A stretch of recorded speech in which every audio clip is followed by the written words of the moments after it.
Assalamualaikum warahmatullahi wabarakatuh.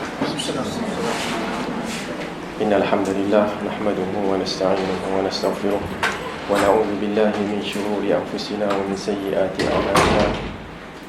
Man yahdihillahu fala mudilla lahu wa man yudlil fala hadiya lahu. Wa ashhadu an la ilaha illallah wahdahu la syarika lahu wa ashhadu anna Muhammadan abduhu wa rasuluh. Amma ba'd. فإن أصدق الحديث كتاب الله وخير الهدي هدي محمد صلى الله عليه وسلم وشر الأمور محدثاتها وكل محدثة بدعة وكل بدعة ضلالة وكل ضلالة في النار. Alhamdulillah, kita bersyukur pada Allah Subhanahu Wa Taala, di mana dengan izin dan kurniaan daripadanya kita dapat bertemu pada pagi ini untuk meneruskan perbincangan berkenaan dengan tafsir surah Luqman, dan kita telah pun sampai ke ayat yang kelima. Betul kan? Betul tak? Keempat dah sudah kan? Belum? 40 lagi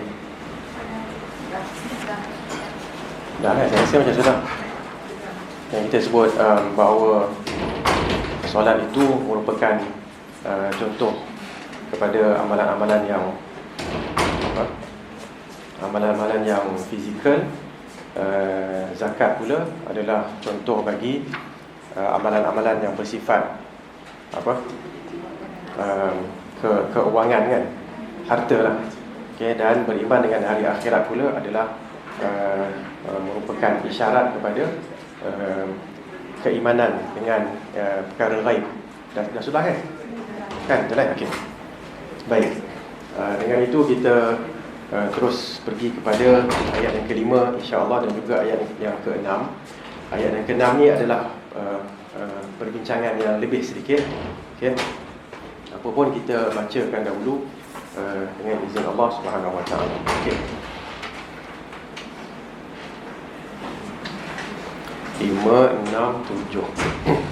Kita baca 3 ayat dulu. Saya rasa mungkin hari ini sekurang-kurangnya 3 ayat ni lah insya-Allah. Okay. Kalau kita boleh tambah nanti kemudian kita akan tambah. Okey. A'udzu billahi minasy syaithanir rajim. Ikut sekali.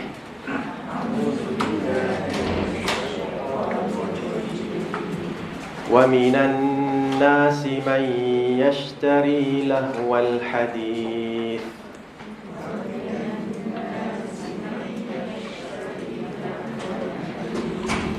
ليضل عن سبيل الله بغير علم ويتخذها هزوا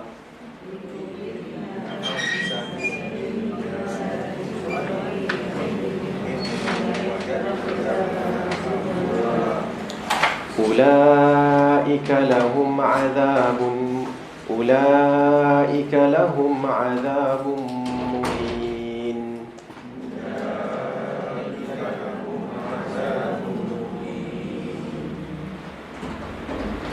وَإِذَا تُتْلَى عَلَيْهِ آيَاتُنَا وَلَّى مُسْتَكْبِرًا.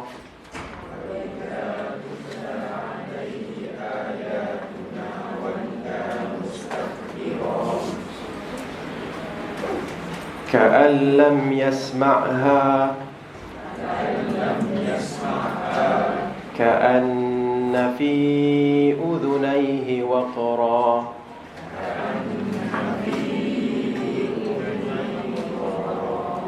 فبشره بعذاب أليم.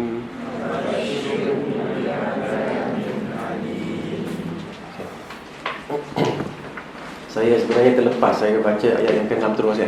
Tak apalah, saya baca sekarang ni ayat yang kelima. Okey. Ulaika ala hudam mir rabbihim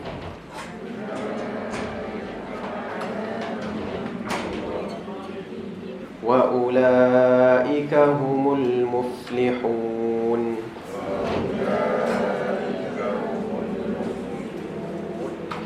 Baik, ayat yang kelima ini maksudnya ialah mereka itulah orang-orang yang di atas petunjuk, yang berada di atas petunjuk dari Tuhan mereka, dan mereka itulah orang-orang yang beruntung. Ayat yang kelima surah Luqman. Okay. ayat ini sebenarnya jelaslah kan. Ayat ini jelas dan perbincangannya tidaklah begitu mendalam ataupun tidak memerlukan kepada pendetailan yang begitu mendalam. Namun ada beberapa perkara yang perlu kita berikan perhatian. Okey. Baik. Maksud ayat ini, ulaika ala hudam min rabbihim, mereka itulah orang-orang yang berada di atas petunjuk dari Tuhan mereka. Bila disebutkan ulaika, kalau dalam bahasa Arab ini merupakan apa? Ismul isyarah kan. Maksudnya dalam bahasa kita apa? Masalahnya saya bahasa Melayu saya tak faham, tak kuat sangat. Kata ganti. Kata ganti tapi yang menunjukkan isyarat yang bahasa kita pun isyarat juga kan. Maknanya yang merujuk kepada pihak-pihak tertentu. Okey. Dan ulaika ni dia lebih kepada menunjuk kepada yang jauh. Kan? Menunjuk kepada yang jauh. Tapi maksud dia samalah kat sini, iaitu dalam bahasa kita sebut mereka. Okey. Mereka, bila sebut mereka ini, artinya mereka yang disebut dalam ayat-ayat yang sebelum ini. Okey. Kalau kita tengok sedikit apa ayat kat sini, kan apa sifat-sifat yang telah dinyatakan. Kita boleh tengok pada ayat yang ketiga, kan, muhsinin. Itu sifat yang pertama. Sifat apa? Sifat ihsan. Dan ihsan kita pun dah uraikan maksud ihsan tu apa, iaitu melakukan. Ihsan itu yang membuat kebaikan dan juga membuat kebaikan dalam keadaan ada apa? Ada penghayatan. Betul? Yang kita sebut pada kelas yang lepas, bahawa ihsan itu telah diuraikan oleh Rasulullah sallallahu alaihi wasallam, anta abudallaha ka'annaka tarah. Okey. Ihsan itu ialah keadaan di mana kamu beribadat kepada Allah dalam keadaan kamu seolah-olah melihat Allah Subhanahu wa taala. Fa in lam takun tarahu fa innahu yarak. Dan kalau tak boleh sampai ke tahap itu, kan, kita pergi ke tahap yang kedua, iaitu pasti Allah melihat kita. Kan? So itu adalah ihsan. Itu adalah sifat yang pertama untuk ulaika, untuk mereka yang disebutkan dalam ayat yang kelima. Okey. Sifat yang kedua pada ayat yang sebelum ini, ayat yang keempat, alladzina yuqimuna shalah, kan, iaitu yang mendirikan solat.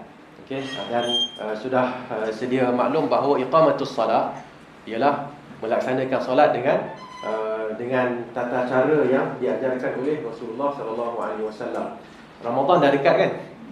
Okey, Ramadan dah dekat dan dah mula dah keluar apa video-video viral tentang solat tarawih yang laju kan. Ni kalau anak saya tengok dia sukalah, cepat sikit habis kan. Tapi kalau kita tengok letih kita kan, dengan sakit lutut. Sakit dada, lepas tu kita ingat lutut kita sakit kan, macam mana nak cepat-cepat ni kan. Tak boleh lah kalau anak kita okey kan. Jadi itu telah menyalahi maksud iqamatus salat itu sendiri kan. Okey, kemudian sifat yang ketiga, yu'tunaz zakat, menunaikan zakat Islam dan juga zakat fitrah. Wa hum bil akhirati hum yuqinun, dan mereka amat beriman kan dengan hari akhirat. Dan telah pun kita jelaskan bahawa iqamatus salat, mendirikan solat, artinya walaupun ialah solat tu yang paling utama dalam ibadat yang bersifat praktikal ataupun bersifat perbuatan. Namun kenapa yang lain tak disebut? Kerana ini cukup sebagai isyarat. Kalau siapa yang mendirikan solat, dia juga kena melaksanakan amalan-amalan lain, okey, yang berkaitan dengan perbuatan. Yu'tunaz zakat, yang melaksanakan yang memberi zakat. Ini zakat memang yang paling hebat sekali kan dalam ibadat yang berkaitan dengan harta. Namun tidak bermaksud zakat sahaja kan, banyak lagi amalan-amalan lain, nafkah kepada diri sendiri, kepada keluarga dan sebagainya kan. Wa hum bil akhirati hum yuqinun, beriman dengan hari akhirat. Kalau orang tanya, kalau orang cakap kepada kita, saya beriman dengan hari akhirat tapi saya tak beriman dengan kewujudan jin dan syaitan, hantu, ghost kan. Tak ada, mana ada ghost kan, tak nampak kan. Okey, so kita mengatakan kalau kamu beriman dengan hari akhirat, okay, dan hari akhirat ini dibawa kepada kita oleh siapa? Oleh Allah melalui Al-Quran, melalui hadis Nabi kan. Kalau kamu beriman dengan itu, kamu kena beriman juga dengan perkara-perkara ghaib yang lain. Malaikat, jin, syaitan dan sebagainya lah. Okey. Baik. Di sini datangnya ulaika, mereka. So mereka ni merujuk kepada yang dinyatakan sifat-sifat kepada kumpulan yang mempunyai sifat-sifat yang baru sahaja kita sebutkan semula. Okey. Muhsinin, ihsan, kemudian mendirikan solat, kemudian menunaikan zakat, kemudian beriman dengan hari akhirat. Okey. Baik. Ala hudan, mereka inilah yang berada di atas hidayah. Okey, hidayah ni maknanya petunjuk. Kan? Bahasa Jawanya guidance kan? Guidance kan. Ada kan orang Jawa duduk kat sana kan? Okey. Jadi ayat ini jelas menunjukkan ulaika merujuk kepada mereka yang melakukan amalan-amalan soleh sebelum ini, yang 4 yang kita sebut itu, dan mereka ini akan berada di atas hudan mir rabbihim, petunjuk dari Tuhan mereka. Okey. Kat sini ada, kita boleh lihat bahasa Arab sikit. Boleh kan bahasa Arab sikit? Okey, apa beza al-huda dengan huda? Apa beza? Kena bangun sikit boleh? Al dengan tak ada di sini. Apa beza antara al-huda? Dulu saya tulis kecil kan, tapi bila meeting ni saya duduk belakang kan, saya nampak dia kecilnya, maka tulis kan. Insaf dah sikit kan. Jadi saya tulis besar sikit lah kot. Okay. Apa beza al-huda dengan al-huda? Dengan hudan. Yang dikenali ni lah. Okay. Apa beza dia? Jelas lah kan? Sebut dia apa beza dia. Yang nampak dengan yang tak nampak. Okey, yang dari sudut tulisan dia apa yang beza? Satu ada al kan? Ada al ni satu. Lagi? Apa beza lagi? Tanwin ni kan? Okey, so ni tak ada. Ni tak ada, lepas tu yang ni. Itu dari sudut yang nampak lah. Okay, dari sudut yang tak nampak apa beza dia? Spesifik. Dari sudut maksud, ni spesifik. Kalau bahasa Jawa, bahasa Inggeris tadi kita akan letak tu kan. Yang ni ada. Ni apa kita letak tak ada, tentang apa? Boleh tak boleh? Mungkin lah, okey, masuk letak lah. Kan? So mungkinlah bezanya begitu. Okay? So itu yang definite maksudnya apa? Yang khusus. Bahasa Arab kata khusus, yang tarif ni yang spesifik lah, yang fokus pada satu. Kan? Yang ini pula yang terbuka lah. Okay. Baik. So soalannya kat sini, soalannya ialah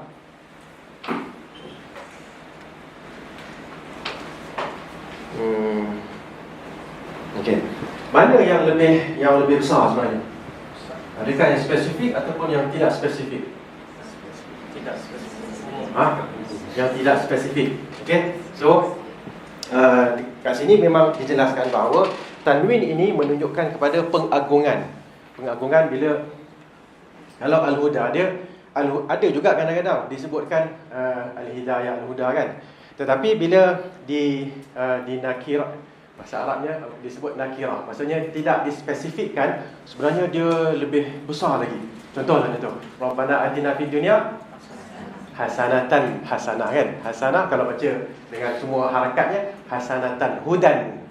Ulaika ala hudan. Okey, hudan min rabbihim. Jelah baca dia kena ikut tajwid semua. Rabbana atina fid dunya hasanah. Kalau baca hasanatan, samalah dia punya apa? Kedudukan dalam grammar bahasa Arab tu.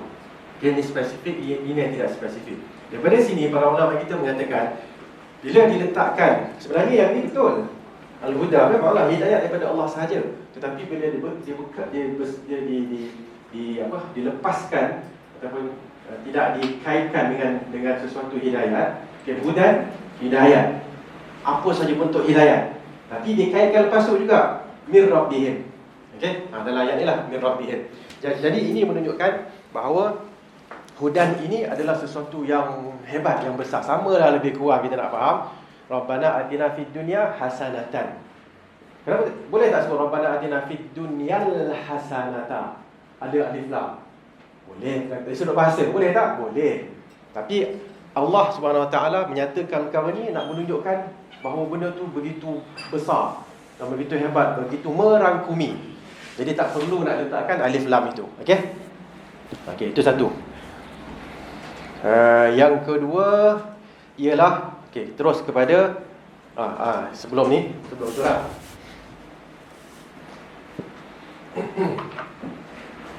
Ataupun nak pergi kemudian akhir sikit lah. Hidayat daripada Tuhan mereka. Akhir nanti bila kita nak pergi kepada tadabbur, baru saya akan keluarkan soalan tersebut. Soalan berkenaan dengan hudan min rabbihim. Apa yang kita boleh dapat daripada situ?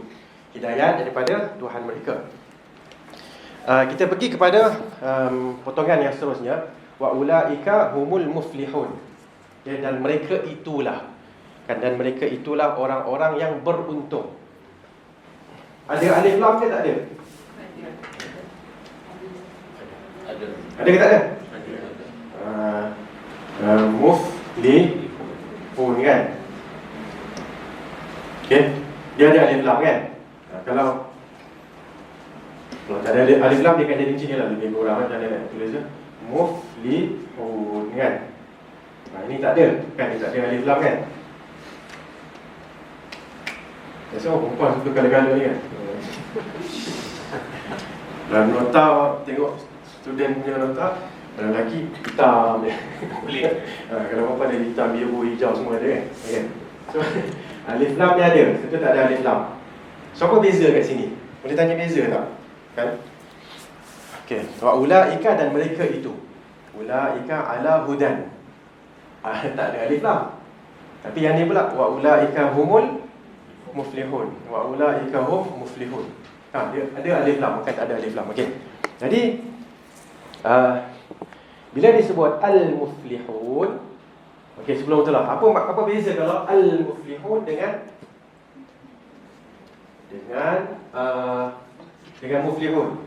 Sama je soalan tadi kan, kita ulang balik je. Jadi ini maknanya yang definite ataupun spesifik. Kalau yang muflihun artinya dia terbuka.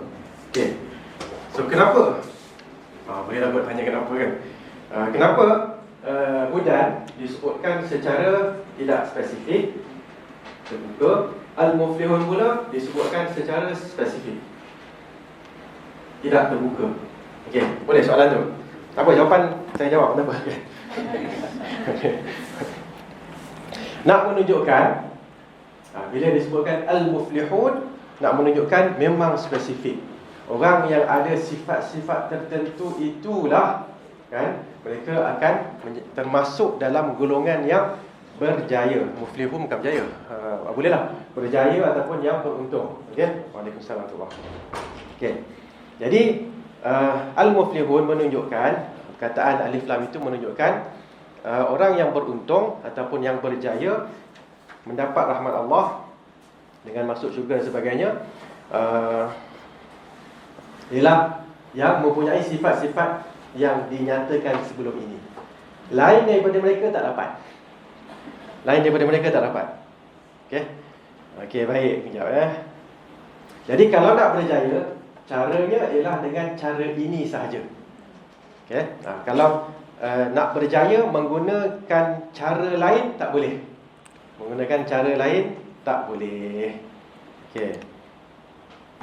Dan seterus itu, al-muflihun membawa maksud falah. Falah iaitu keberuntungan, untung ataupun kejayaan.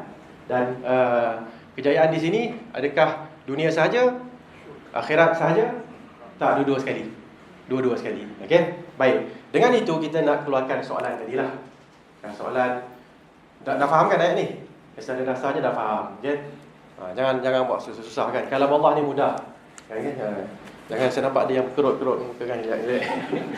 Tapi tak apa, dia sebenarnya berkerut tu mungkin nak memahami apa yang disebut oleh ustaz ni lah kan. Baik, sekarang ni kita nak tanya beberapa soalan kat sini. Jangan risau, soalan ni bukan nak menyusahkan apa, tapi kita nak tanya dari sudut tadabburnya. Ayat dah jelas. Ulaika ala hudan. Ulaika ala hudan min rabbihim wa ulaika humul muflihun. So tadabbur ni apa? Okey, start daripada mula-mula Ulaika ala hudan min rabbihim. So apa faedah yang boleh kita ambil daripada bahagian ini sahaja? Saya tulis boleh? Kita tulis tapi tak letak harakat, tak apa kan? Ulaika ni kecil sikit lah kan? Sekejap lagi baru kita besar kan? Ala hudan min rabbihim. Okay, bahagian ni dah dulu. Apa dia punya tadabbur kita cuba tadabbur sekarang lah. Maknanya apa faedah yang boleh kita ambil kan? Okey, saya berikan beberapa saya berikan beberapa apa dia panggil lah, pembayang kan, clue okey. Bolehlah kat sini dulu. Ala hudan. Okey, pertama kat sini. Kat sini ada, kenapa saya baris kat atas pasal Arab. Kalau ikut Arab dulu dia baris atas lah. Arab sekarang baru baris bawah. Okay? Yang kedua kat sini, yang ketiga dekat sini. So ada 3 perkara ataupun tempat yang boleh kita fokuskan sekejap satu persatu untuk mendapatkan hidayah. Hidayah maksudnya petunjuk ayat. Okay? Dan benda tu mungkin kalau tengok terus tak apa-apa nampak lah. Sebab tu kena tadabbur. Tadabbur ni kita meneliti sebentar. Berapa minit saya nak bagi? Minit untuk yang ni. Alam. Okay. Jadi kalau mereka itulah yang berada di atas. Hidayat, petunjuk daripada Tuhan mereka. Atas tu sendiri. Apa yang kita tengok semua sekali, tapi fokus pada yang ini dulu. Berada di atas. Apa faedah yang boleh kita ambil bila kita baca Allah sebut ulaika ala hudan min rabbihim. Ala, kenapa Allah tak sebut ulaika fi? Mereka itu berada dalam, berada di atas. Ulaika inda, mereka itu di sisi. Inda ni macam ni, dekat sini kat sisi kan? Kalau dalam tu dalam cair kat dalam. Kalau atas tu kat atas gitu. Kemudian kedudukan. Satu boleh? Ingat satu tips lah kan, untuk nak mengeluarkan petunjuk ni, selagi mana dia tak bersalahan dengan maksud yang kita jelaskan tadi, tak ada masalah. Faham kalau dia bersalahan baru tak boleh. Itu cara kita nak keluarkan, kita nak tadabbur. Okey, antaranya tadi kemuliaan. Kenapa kemuliaan? Bila kita berada di atas kan, secara kita boleh tengok secara kebiasaannya kita menunjukkan kemuliaan. Sebab tu contohlah kalau ada majlis kan, bila raja kat atas menunjukkan apa? Mulia lah kan, VIP lah kan, gitulah lebih kurang kan. Okey, itu satu, menunjukkan kemuliaan. Okey, lagi 2, kemuliaan bagi orang yang berada di atas. Di atas apa? Di atas hidayah. Lagi yang kedua, bila berada di atas menunjukkan apa sebenarnya? Utama dengan mulia lebih kurang sama kan? Tapi dia menunjukkan apa? Kalau kita kat sebelah kan, dengan kita berada atas satu tempat, kebesaran, kemuliaan lebih kurang sama. Dia satu lagi, next level apa dia? Ataupun next maksud, specialty samalah kemuliaan. Betul tak? Maksudnya khusus. Boleh puasa. Boleh puasa. Ulama? Kuasa, menguasai. Boleh tak? Kan? Bila kita berada di atas sesuatu kan, menunjukkan kita menguasai. Ala hudan, kita menguasai hidayah tersebut. Maksudnya kita apa kata lain, menguasai, kita menghayati, kita memiliki kan. Kalau kita kat sebelah-sebelah kan, kita tak semestinya ni saya punya, tak. Tapi memang kita berada di satu tempat dan seolah-olah menunjukkan kita memiliki. Okey, macam bahasa lain agaknya ahli. Kita adalah ahli kepada hidayat tersebut. Apa maksud ahli ni? Member of the club. Maknanya jadi kita memang buat orang yang ahli, artinya orang yang menguasai. Betul tak? Orang yang dia duduk kat tepi kan, dia tak main duduk kat tepi, dia bagi arahan bukan main ni, tapi dia tak pernah main, tak pernah apa. Adakah dia berada di atas perkara tu, ataupun menguasai, ataupun ahli dalam bidang itu? Jawapan dia, tidak kan? Okay? So itu maksud yang kedua lah. Apa nak kita nak sebut? Boleh menguasai, boleh. Okey, menguasai. Okey, menguasai ataupun ahli. Ya, kita memang melaksanakan. Kita adalah pelaksana. Bukan orang yang cerita je. Sebab tu kan banyak ayat-ayat yang mengatakan ta'muruna an-nasa bil birri wa tansawna anfusakum. Kenapa kamu menyuruh orang buat baik tapi lupa diri sendiri? Ulama kata orang yang macam ni dia ibarat lilin. Dibakar, lilin terbakar. Orang lain menampakkan tapi dia tu terbakar. Dia tak dapat faedah. Kan? Ayat lain, kama thalil himar yahmilu asfara, seperti kelai yang membawa kitab-kitab untuk pembarangan kan. Dia bawa, dia berkhidmat tapi dia tak dapat. Okey, so itu antara maksud ala. Ada lagi? Saya nampak ini dua je. Kalau ada lagi silakan. Ketepatan. Okey, boleh. Okay, boleh tengok tak? Macam contohlah. Boleh lah kot kerusi kerusi. Bagi contoh kerusi dulu. Kan orang yang berada di atas ni, dengan orang yang berada di belakang, di sisi kalau kerusi itu kat depan kan. Okey. Dia dekat kat sini. Tak menepatilah. Dia ala hudan, betul-betul atas tu. Sebab tu Nabi sebut apa? Alaikum bisunnati. Alaikum bisunnati. Hendaklah kamu kan berada, agaknya kita berada di atas sunnah kau, berpegang dengan sunnahku. Faman raghiba an sunnati, siapa yang menyalahi ataupun tak membenci sunnah aku. Okey? So antara maksud kat sini adalah tepat. Menepati ya. Okey? Ketepatan. Ada yang lain? Saya sini tak, saya tanya tu bukan maksud saya ada simpan tidak lagi. Buah saya dah habis dah. Habis modal lah. Dia kadang-kadang tak sini-sini. Orang yang mengajar ni dia ingat 2-3, yang lain dia tak nampak. Jadi saya tak perasan sebenarnya tadi. So ini sebenarnya kan, cara kita nak, insya-Allah lah kan, yang saya faham lah. Cara untuk kita apa? Kita cuba tadabbur. Kadang-kadang ada orang tadabbur, dia akan dapat juga. Kenapa? Kerana dia mungkin menghadapi perkara tu kan. Okay, jadi tuan yang sebut ketepatan ni, mungkin dia pernah menghadapi satu peristiwa yang dia buat, dia rasa dia betul, tapi kan sebenarnya tengok-tengok ada lain yang lebih tepat, ataupun yang tepat yang dia buat tak betul. Ada orang tanya pada saya dulu lah kan, boleh cerita sikit kan. Ada orang tanya pada saya, Ustaz, anak saya belajar, lepas tu dia balik, lepas tu dia tegur saya. Nakak je lah. So macam mana Ustaz? Saya terasa lah kan. Ustaz, mak buat ni, Umi buat ni tak betul. Dia betul sini. Mana kau dapat ni? Belajar lah. Tempat yang mak hantar saya belajar tu. Saya balik kan, nilai dia dah tak. Ada banyak benda, banyak tak ada tegur kan. Kita makan, contohnya makan, saya makan kanan kiri dulu dari Allah kan. Tolong orang sikit kan. Dia kata, mak tak boleh mak, kiri tu syaitan. Bukan Allah cipta tangan kiri. Ya Allah cipta mak, tapi Rasulullah yang dihantar oleh Allah suruh kita makan kul biyamini, dengan tangan kanan. Pula lah kan dah susah. Potong ni. Potong nak kena takkan nak cucuk dengan nak suap dengan pisau. Tukar pula dah kan. Nyusahkan lah kau ni. Dah mak yang hantar saya kan. Dia tak sebut itu, tapi soalan itu menunjukkan yang dia macam, kenapa anak saya tegur saya macam-macam Ustaz? Kan saya jawab, sebenarnya itulah hasil daripada usaha puan menghantar anak puan. Inilah hasilnya. Kalau tak nak dia ubah apa-apa, baik tak payah hantar.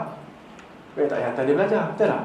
Okay? Tapi Ustaz, isunya saya dah buat benda yang dia tegur ni dah berapa tahun dah?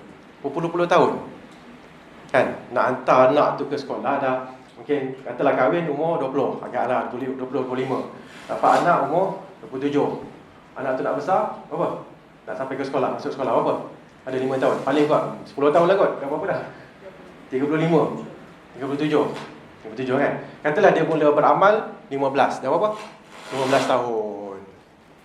15 tahun Ustaz saya buat benda tu, takkan habis lah. Nak kena tukar balik ni.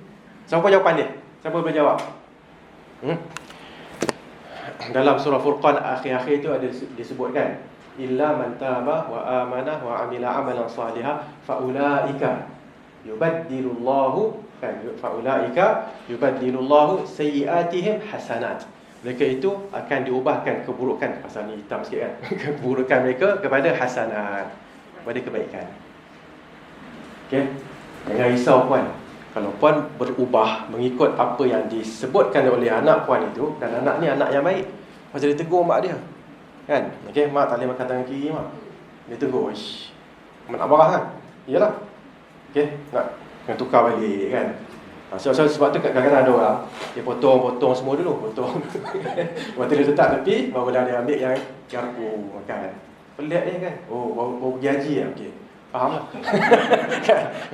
Tak, ini orang sebut kat saya tak tahulah kan. Kan? So, maknanya dia dah, syaratnya saya sebut, syaratnya adalah bila dapat huraian itu bahawa yang betul begini, yang salah begini, tolonglah tinggalkan yang salah.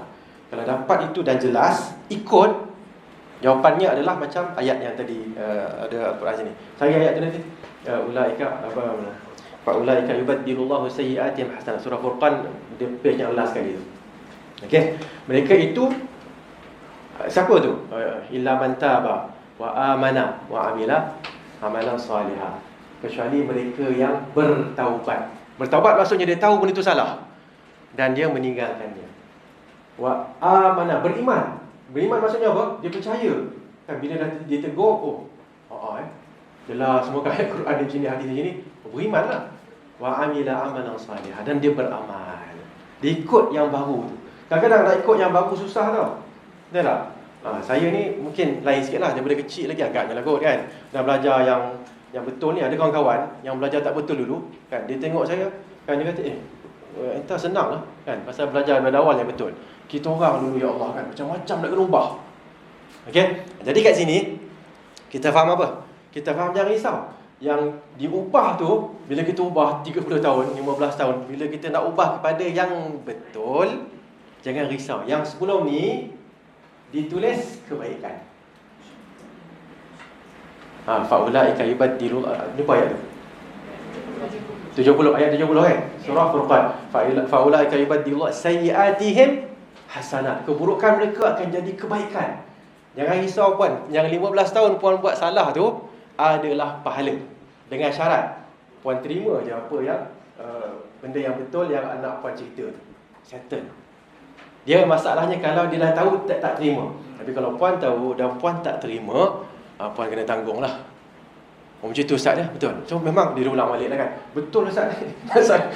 Yang salah dulu tu jadi pahala. Kata betul, ni ayat Quran. Ayat apa tadi? 70 surah Al-Furqan. Baca ayat tu kalau tak percaya. Okey. So kat sini ketepatan tu penting. Okey, baik. Terus kepada panjang pula kan. Okey. Tadabbur yang pada budak hidayah. Ada tak apa-apa yang bila kita baca ulaika ala hudan mir rabbihim ala hudan, tak apalah kan, sama ada nak baca ala hudan ataupun hudan itu sahaja, hidayah. Maksudnya apa? Kaitkan dengan dunia ni. Tak semestinya agama tau. Dalam dunia ni kan boleh juga kita nak cuba tadabbur dalam kehidupan kita sebenarnya ada apa? Lawan pada hidayah apa dia? Kesesatan kan. So kat sini kita perlu, saya bagi satu dulu, lepas tu tuan-tuan sambung 2, 3. Bila sebut budan, artinya ada. Bila sebut ala, artinya ada ala, ada kiri, ada kanan, ada bawah, ada depan, ada belakang kan. Kita tak mendahului hidayah, kita tidak membelakangi hidayah, tidak. Kita berada di atas hidayah. Okey. Budan pula hidayah ni artinya kena ingat ada lawan kepada, kita dah membelakangi dia. Ada lawan kepada budan, iaitu kesesatan. Lawan hidayah adalah kesesatan. Okay? So kena ingat, kalau kita dah berada di atas hidayah, itu adalah satu nikmat yang cukup besar. Cukup besar. Dan sebab itu Rasulullah kan, dia dah berada di atas hidayah, solat sampai buka-buka kaki.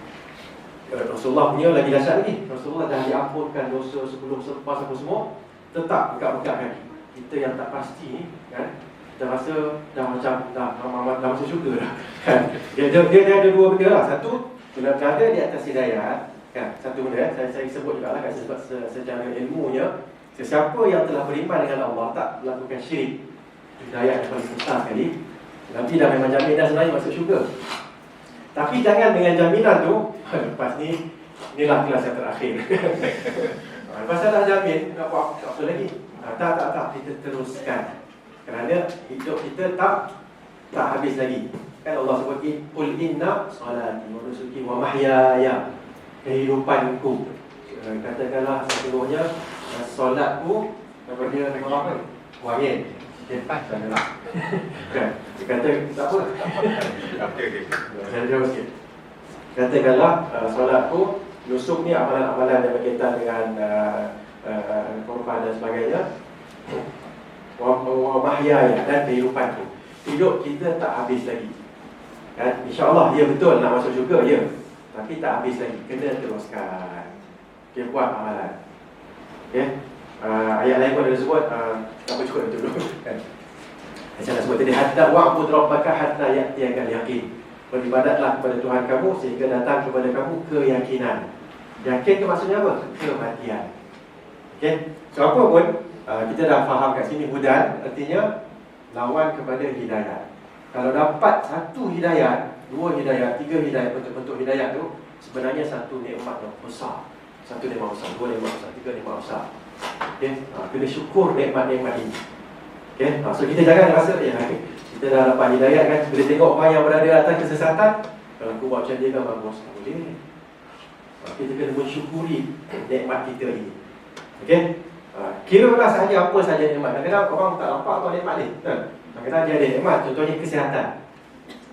Dia sihat, dia sihat cara dia lah. Sihat boleh berjalan. Dia tengok orang lari, dia rasa, ya Allah kata, kenapa dia dapat lari, aku tak dapat lari. Cuba tengok orang yang tak berjalan. Nampak tak? Okay? So sebab tu Nabi kata apa? Unzuru ila berkenaan dengan dunia ni, tengoklah pada orang yang bawah daripada kalian. Jangan tengok pada orang yang lebih daripada kalian. Kerana kalau tengok lebih daripada kamu semua, kan, kamu akan memperkecilkan nikmat Allah. Okay? So hidayat kita sebut tadi, jalan tak jalan kan, itu adalah nikmat apa? Nikmat dunia. Hidayat ni sebenarnya dia merangkumi dunia dan akhirat. Okay? So dalam kehidupan kita dah berada dalam satu sistem agama contohnya yang berkait dengan kehidupan, yang mengajar kita nak hidup macam mana apa semua. Kan? Kawan saya dulu dari Jauh Amerika, dari Amerika lah kan. Kita tanya dia nak balik cuti kan, terus kita happy kan nak balik Malaysia kan. Yang belajar dekat Madinah apa semua nak balik Malaysia, cukup dah happy.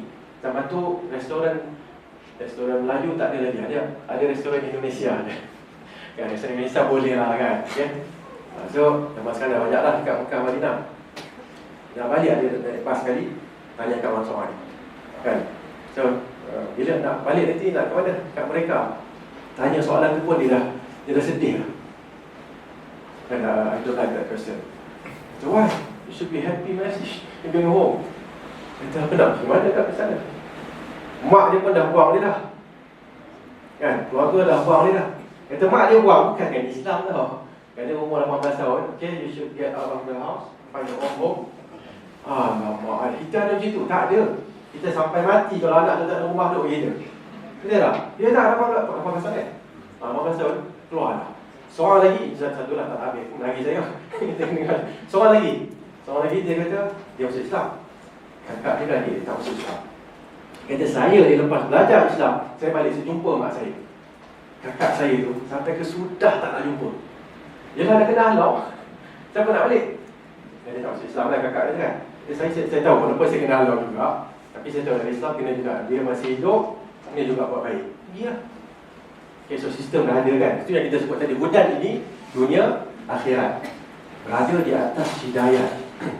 Bila di atas ni maksudnya tadi ni lah, kemuliaan, menguasai, ketepatan. Bila sebut tepat ni maknanya kita dah tahu hidayat-hidayat yang tertentu apa nak kena buat. Kalau contohlah kalau orang kata apa contoh-contoh yang menyalahi hidayat dalam dunia dan juga dalam akhirat. Dalam dunia ni kahwin lah, lelaki perempuan kan, lelaki perempuan. Lepas tu dia tukar jantina. Itu dalam dunia, berkaitan juga dengan akhirat. Betul tak? Nanti dia nak masuk sukan yang mana satu, kan dah kena protes kan? Kat mereka pun dah kena protes benda tu. Okey, nak masuk bilik air yang mana satu, kan masalah kan? Okey, jadi ketepatan itu penting. Dan bila kita dah rapat ala hudan, kita dah faham hudan ini hidayah, kena syukur kan? Bila tahu inilah yang betulnya, kena apa dia? Kena buat apa lagi? Kena berpegang dengan hidayah tersebut.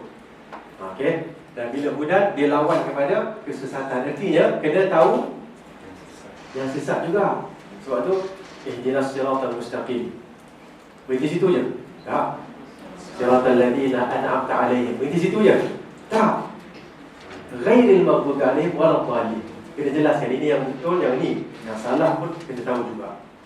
Okey? Baik. Yang ini pula macam mana? Mir rabbihim. Hudan mir rabbihim. Apa maksudnya?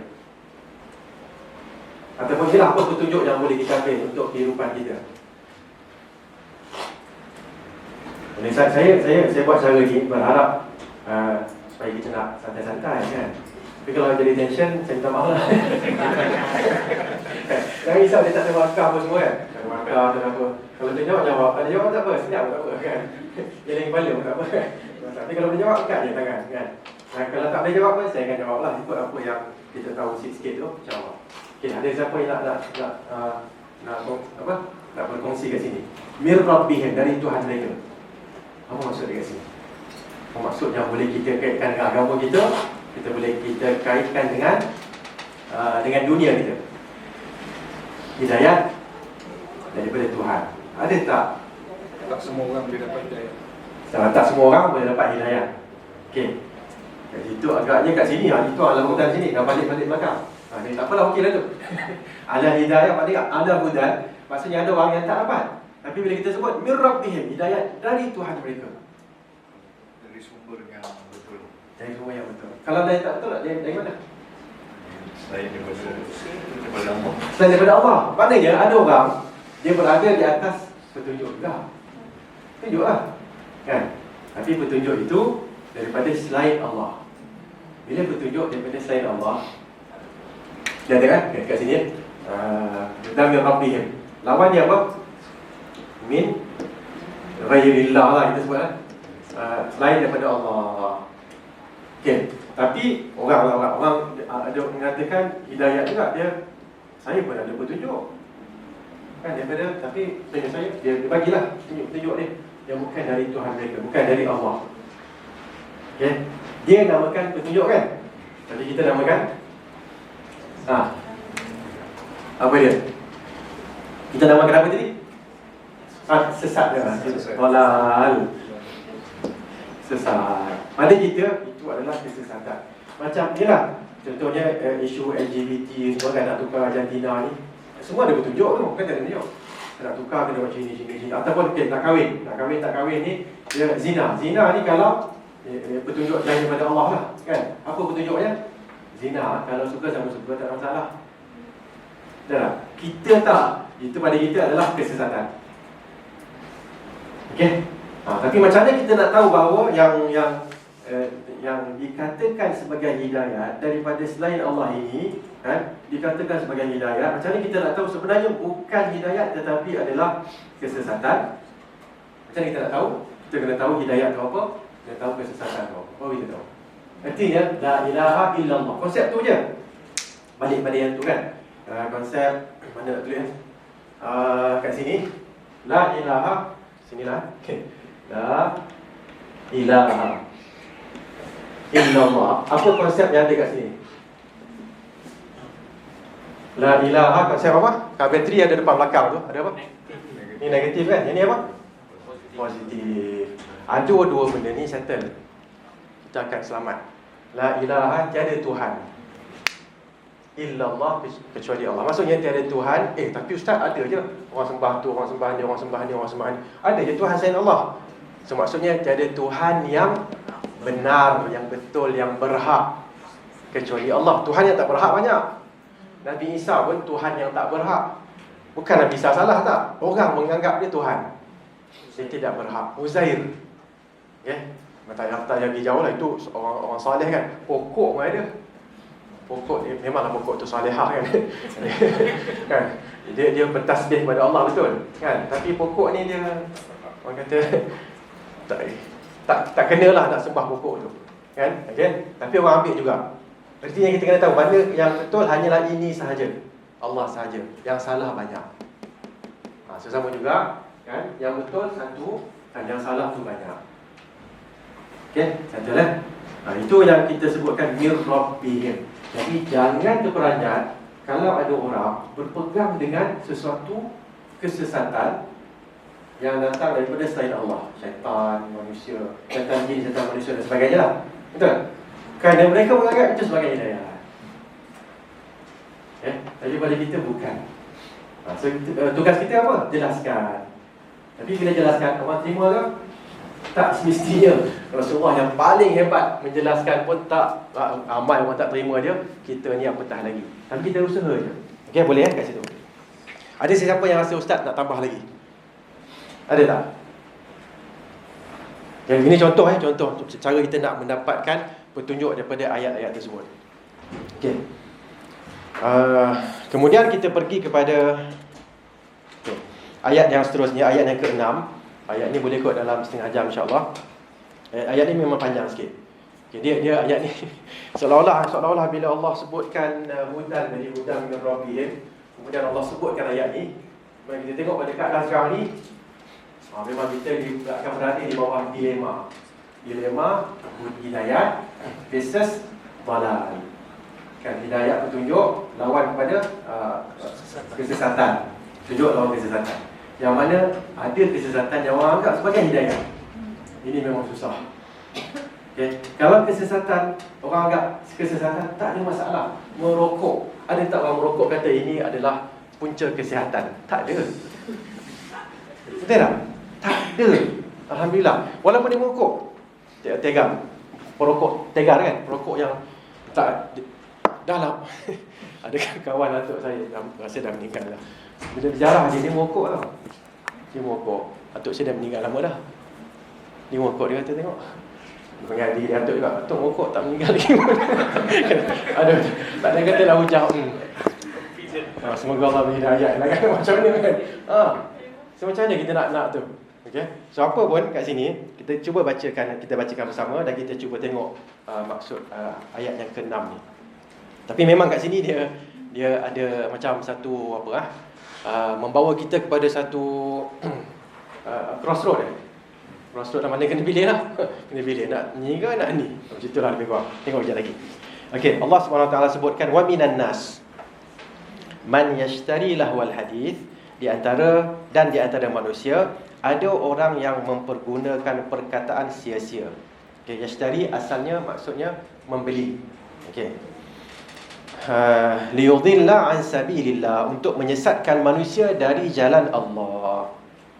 Okey, bi ghairi ilmin, tanpa pengetahuan, tanpa ilmu, wa yattakhidhaha huzwa, dan menjadikan jalan Allah sebagai olok-olok. Olok-olok sesuatu yang dipermainkan lah. Okey. Ulaika lahum azabun muhin, mereka itu akan memperoleh azab yang menghinakan. Okey. Itulah maksud dia lebih kurang kat sini. Baik. Sekarang ni kita nak tahu. Dia sebenarnya kalau kita baca wa minan nas, itu jelaslah. Dan sebahagian, tidak semualah, sebahagian manusia, jelas. Man yashtari, sesiapa yang membeli ataupun yang mempergunakan lahwal hadith. Lahwal hadith ini terjemahannya ialah apa? Lahu Lara sia-sia. Okey, lahwal hadis, benda yang sia-sia. Kan hadis adalah percakapan yang sia-sia. Percakapan yang sia-sia.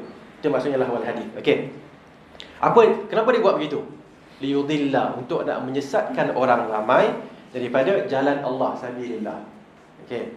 Bi ghairi ilmin, dan sebenarnya yang dia buat itu adalah tidak berasaskan ilmu. Hudan, hidayah tadi kan, kita tak berasaskan hidayah, okey, ilmu. Wa yattakhidhaha huzwa. Satu dia nak menyesatkan orang.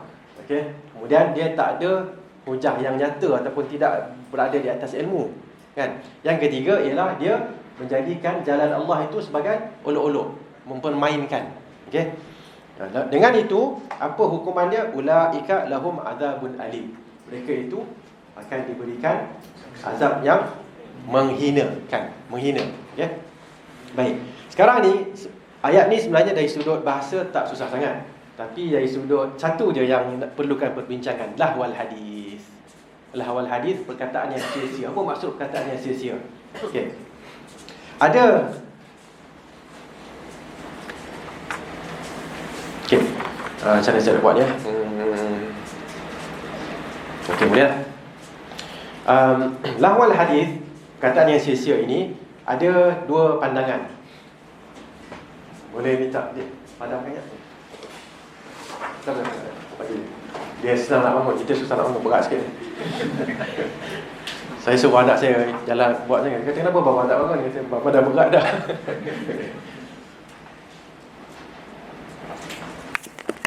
Okey, ada dua pandangan. Tak apalah, saya lukis dulu, saya tulis dulu.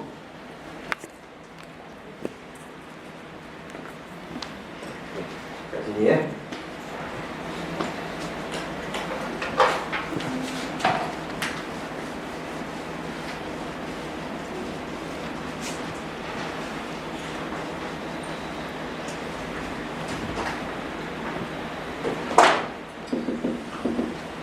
Okey, lahwal hadis ni ada dua pandangan, iaitu satu perkataan yang spesifik lah, spesifik yang tertentu. Okay, yang kedua adalah umum. Boleh, umum. Baik, lepas tu okey. Yang ini pula, ini pandangan ulama lah. Dia kata lahwal hadis ni yang tertentu sahaja. Ada yang mengatakan umum, apa sahaja yang memalingkan dari jalan Allah. Okey. Bawah tu pula apa huraian? Kalau spesifik apa dia? Satu, nyanyian. Nyanyian. Okey, nyanyian. Okey. Yang kedua apa dia? Syirik. Ada yang kata yang pemaling ni syirik lah. Kan? Okey.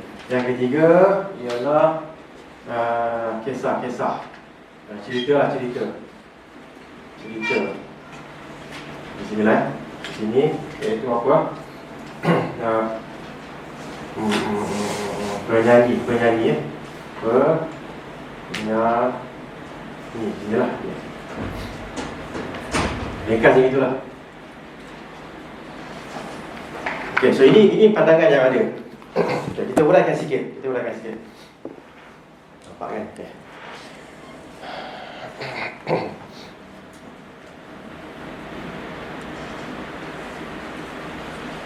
Okey. Bila disebutkan nyanyian, ni kita pergi pada yang spesifik dulu. Sebagian ulama kata maksud lahwal hadis perkara yang sia-sia kan, ialah nyanyian. Okey. Ini pandangan siapa? Pandangan majoriti para ulama, khususnya ulama yang terdahulu, Ibnu Abbas, Ibnu Mas'ud. Okey.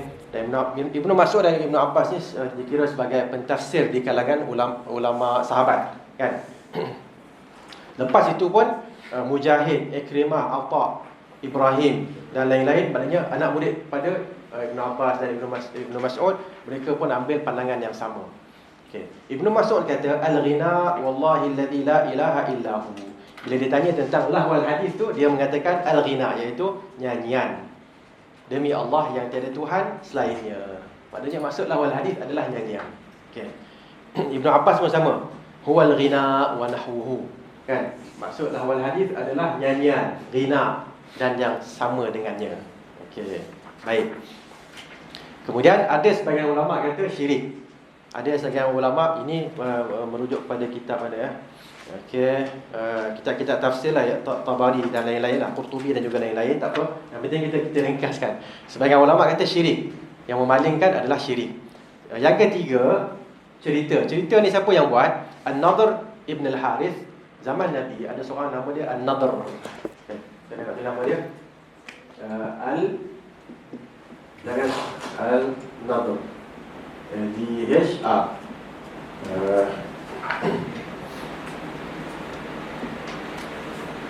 Ibn An-Nadhr Ibn al-Harith. Al-Harith.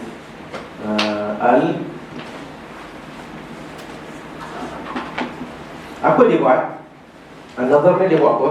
Dia tengok Nabi Muhammad menyampaikan wahyu kan, dalam Al-Quran.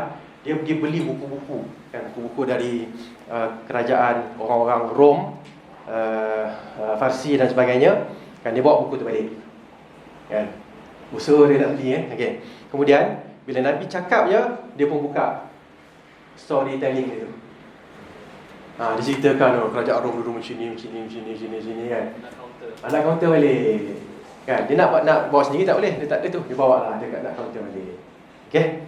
So itu yang dia buat. Jadi saya tak sebut lah orang tu, tapi saya sebut cerita. Kadang-kadang ada cerita-cerita lah apa semua.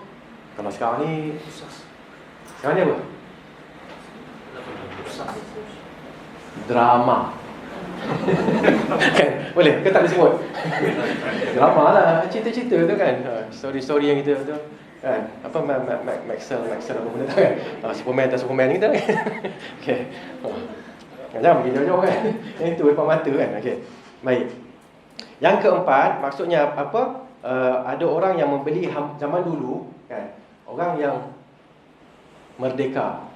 Kan, yang merdeka, yang bukan hamba, yang orang tak menyanyi. Yang orang tak menyanyi, tidak menyanyi.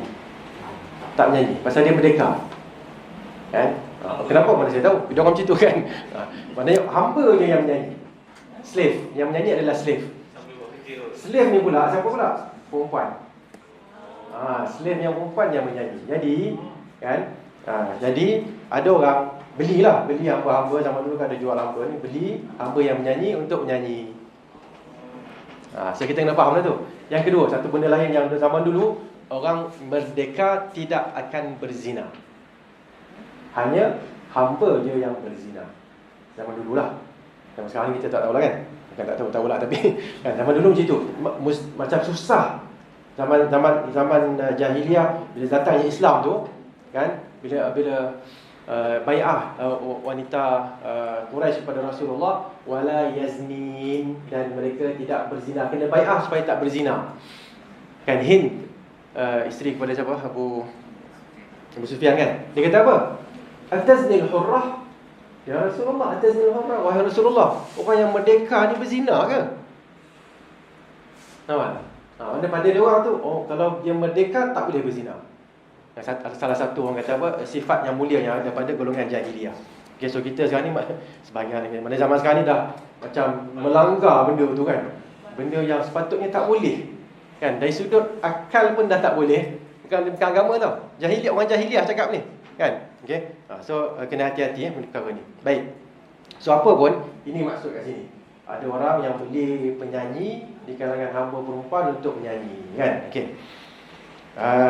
Lepas itu maksud yang umum adalah apa dia? Apa sahaja, merangkumi semua benda yang apa sahaja yang memalingkan kita, melalaikan kita daripada lahu adalah melalaikan, karya sosial melalaikan, yang melalaikan daripada sabilullah, daripada jalan Allah. Boleh okay. Soalan saya sekarang ni, ada tak macam dua pandangan lah Ustaz kan? Ada khilaf kat sini kan? Jadi kita kena pilih lah Ustaz sebenarnya kan. Seolah-olah kat sini kan nampak macam Ustaz ni dah versus kat sini, ni pun dah versus dalam canggahan. Mana yang betul Ustaz? Mana yang betul? Okay. Dalam ilmu usul tafsir ataupun ulum Quran, kita ada dua jenis percanggahan, pertemuan. Kita ada dua jenis pertemuan. Okay. Ini bawah set. Satu yang macam ni tau, yang kedua yang macam ni. Apa beza? Yang ni dia boleh masuk. Dia nampak canggah saja. Kan yang ni tak boleh. Dia agak sakit lah macam ni. Tapi yang ni tak sakit, okey je. Okey, faham tak? Maksudnya khilaf dalam menguraikan sesuatu perkataan dalam kitab Allah. Maknanya dalam tafsir ada dua jenis. Khilaf dia apa? Beza pandangan, boleh pandangan, pendapat, pandangan. Ada dua, satu yang yang bertentangan, yang kedua yang apa? Menengkang.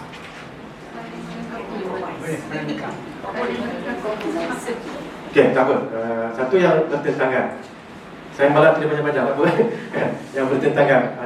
Tuan-tuan Muhammad tambah bertentangan. Saya tulis tentang. Okay. Yang satu lagi apa? Kalau satu bertentangan, berlawanan. Yang kedua dia tak berlawanan. Dia harmoni, compromise. Lagi melengkapi. Ya. Kalau bahasa Arab dia sebut yang merupakan jenis. Huraian jenis.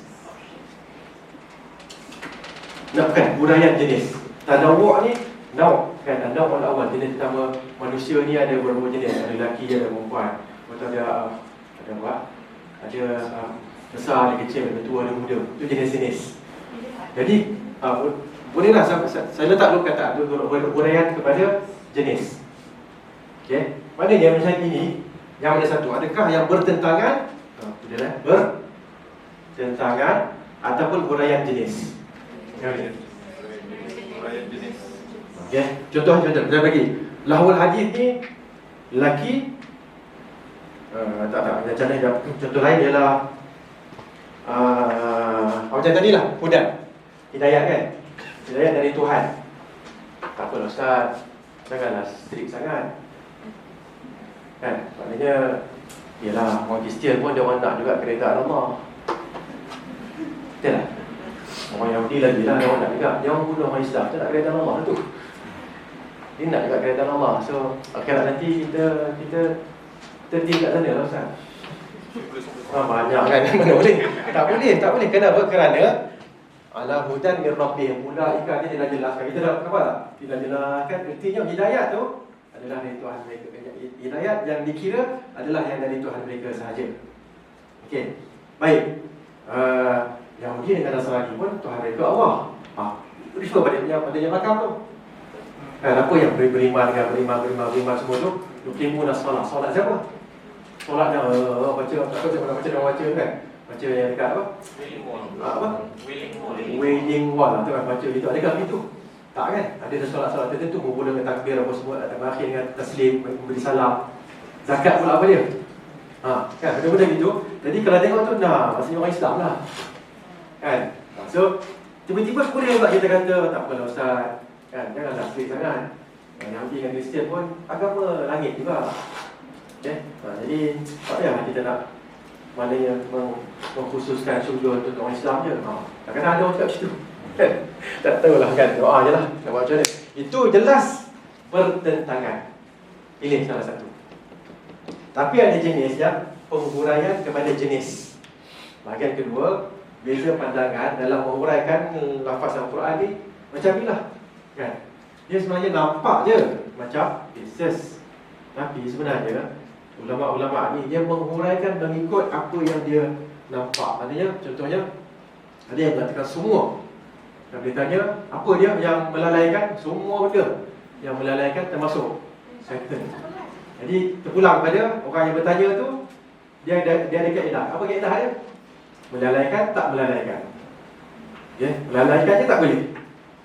Main bola. Ustaz main bola macam mana? Ambil ni. Kan saya dah jawab kan? Apa jawapan Ustaz?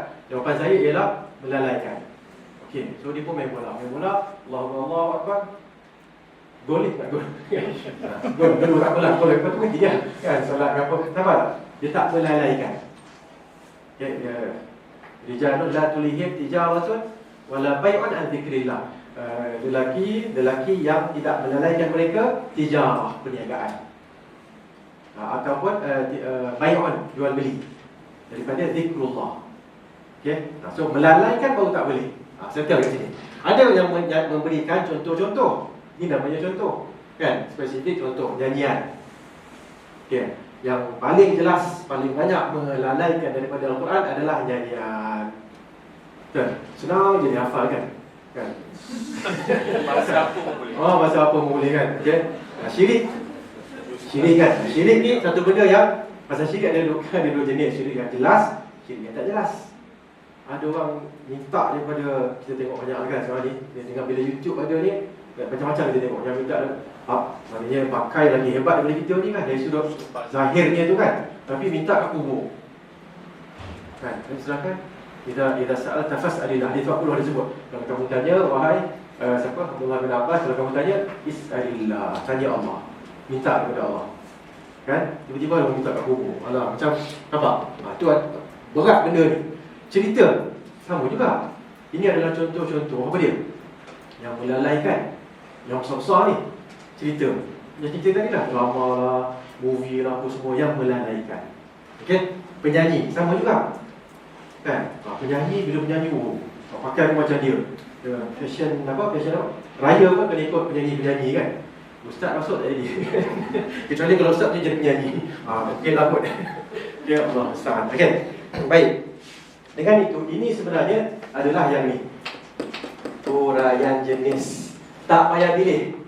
Kita tak pilih. Kita hanya kita kesan, kita scan. Kita detect lah. Detect. Kalau dia termasuk dalam mana-mana yang ni, dia adalah lawan hadis. Boleh? Itu je senang. Okey. Baik. Kemudian sekarang ni kita nak tengok sikit tentang hukum. Okay, apa hukum al-ghina, nyanyian ini? Bila disebutkan hukum nyanyian, kita kena tengok 3 perkara lah.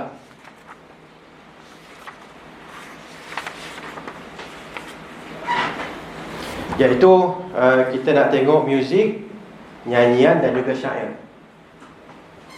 Dah tulis kan? Okay. Tak padam sekejap.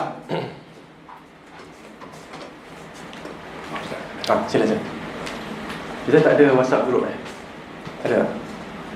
Kalau ada saya ambil gambar je. Kan? Ambil gambar bagi kan? Bagi hantar. Ada attendance list. Kita boleh buat. Kenapa nak memudahkan je kan? Kena nak tulis lebih elok lagi. Ya. Kalau dekat Afrika dia tulis Quran kan? Kenapa dia tulis? Tak ada. Satu tak ada, yang kedua lebih mudah ingat. Kan dia dah tulis so dia kena hafal, kena padam. Maknanya dia takkan padam kecuali kalau dah ni kan. Dia takkan padam kecuali semua dah tulis. Contohlah kan. Jadi yang Quran tu dia takkan padam kecuali dia dah hafal baru dia boleh padam. Kalau tak nak ulang kaji macam mana? Baru dah datang kan. Lepas tu dia orang lekat kan. Tapi kat Malaysia kita dah takkan nak balik zaman Afrika kan. Okey. So nak ambil gambar boleh je, kemudian nanti lah kan. Tapi sekarang ni saya tulis dulu. Saya lukiskan dulu hukum.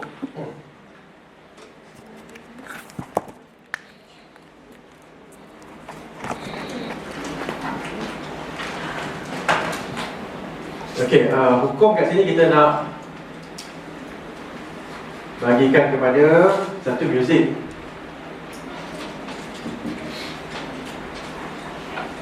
Okey, yang kedua adalah nyanyian. Okay. Yang ketiga apa dia? Syair. Syair bahasa kita apa? Puisi. Apa lagi? Pantun dan sebagainya lah.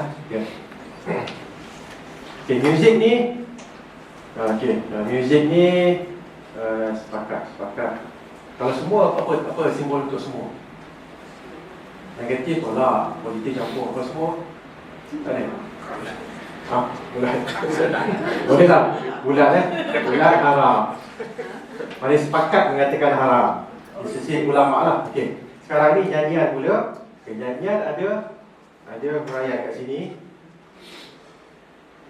Ada yang kata makruh. Ada yang kata boleh, dibenarkan. Tapi dengan syarat sekali lah. Okay. Dan juga ada yang kata haram. Okay. Yang ini pula dia ada syarat dia. Terms and condition dia apa? Bukan profession. Okay. Okay. Yang sini pula syair dan puisi ni ini boleh.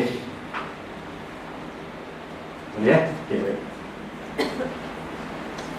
Ini ringkasan dia. Lepas tu kita huraikan sedikit. InsyaAllah. Baik. Hukum nyanyian ni kan, hukum muzik yang pertama sekali adalah sepakat haram kan. Sepakat haram ni sebenarnya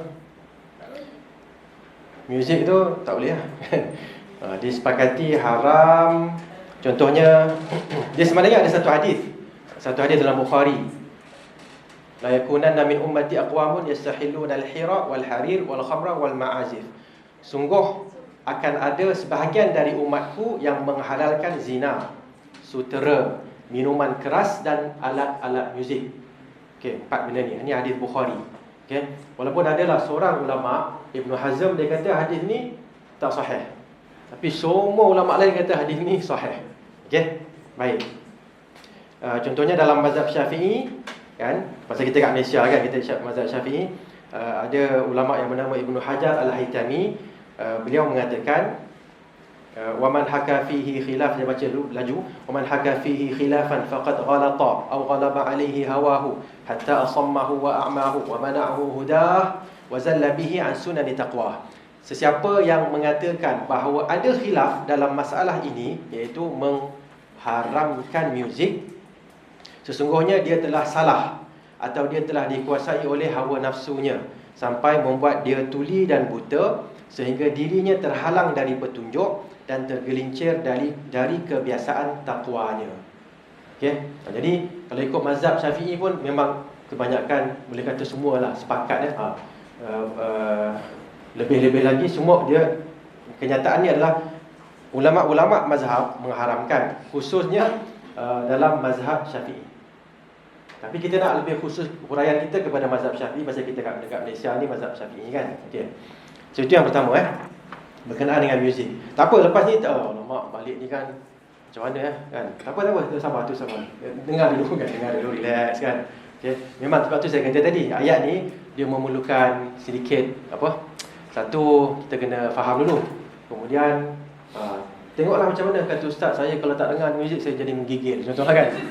Kalau ada orang macam tu tak apalah, adalah caranya. Kan memang ada kadang orang macam tu. Dia kan yang isap rokok kan. Kata tak, rokok tu haram. Dia tahu dah memang.